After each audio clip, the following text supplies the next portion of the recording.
Hey you, and welcome to this video where I will help you out how to open a demo account on GatesFX. And for this we have the button right here where we need to click on. So we click here on open demo account and then we select here the MetaTrader 5 and then we do continue.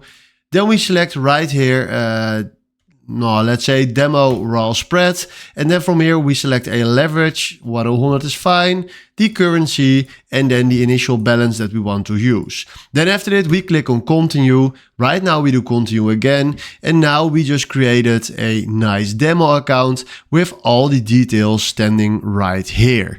So if you want to use one of this, imagine we go back to GatesFX and we want to know what our password is or something else.